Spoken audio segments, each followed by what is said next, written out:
Hello everyone, good evening. Hope everyone is doing good. ఈరోజు మన ఛానల్లో నేను ఒక స్పెషల్ రెసిపీ చూపిస్తున్నా అండి. అదేంటంటే చెన్నంగి ఆకు పచ్చడి అండి. దానికి కావాల్సిన ఇంగ్రీడియంట్స్: చెన్నంగి ఆకు, ఎండుమిర్చి, ధనియాలు, జీలకర్ర, వెల్లుల్లి, సాల్ట్, చింతపండు.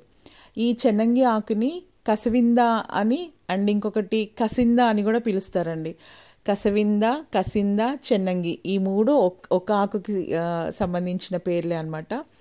ఇందులో బోలెడన్ని హెల్త్ బెనిఫిట్స్ ఉన్నాయండి. చెన్నంగి ఆకులో చాలా చాలా హెల్త్ బెనిఫిట్స్ ఉన్నాయి.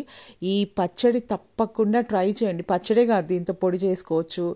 దీని వేర్లతో, దీని కాడలతో, దీని గింజలతో బోలెడన్ని హెల్త్ బెనిఫిట్స్ ఉన్నాయండి.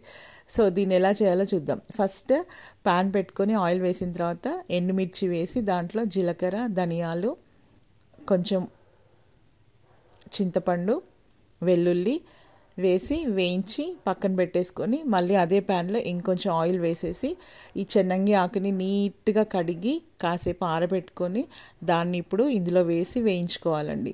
ఇది కొంచెం చేదుగా ఉంటుంది. వేయించేటప్పుడు కూడా పసరు స్మెల్ వస్తుందండి. కానీ మనకి ఏవైతే స్మెల్ బాగుండవో, ఏవైతే చేదుగా ఉంటాయో అవే మన హెల్త్కి మంచిది.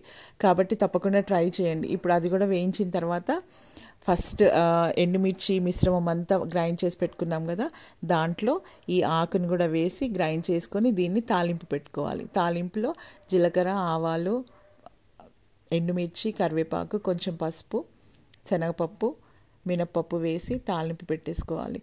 ఈ తాలింపు వేడివేడిగా ఉన్నప్పుడే ఆ గ్రైండ్ చేసుకున్న పచ్చడి దీంట్లో వేసి కలిపేసేయాలి.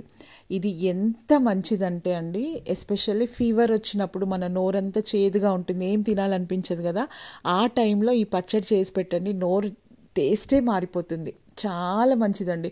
ఇంకా ఇది స్కిన్ ప్రాబ్లమ్స్కి కూడా చాలా మంచిది. బ్లడ్ ప్యూరిఫై చేస్తుంది. బోలెడని హెల్త్ బెనిఫిట్స్ ఉన్నాయండి. ఇలాంటివి తప్పకుండా ట్రై చేయాలండి. తినడానికి కూడా చాలా బాగుంది. పిల్లలు అసలు గుర్తుపట్టరు. ఇది చాలా యమ్మీగా ఉంది. తప్పకుండా ట్రై చేయండి. నేను చేస్తున్న స్టైల్లో చేయండి, పిల్లలకి పెట్టండి. అండ్ ఇందులో మనకి ఎన్నో పోషకాలు ఉన్నాయి. ఇలాంటివి మనం తప్పకుండా చెయ్యాలండి. తప్పకుండా ట్రై చేసి నాకు మెసేజ్ చేయండి ఎలా ఉంది. Okay, thank you, bye.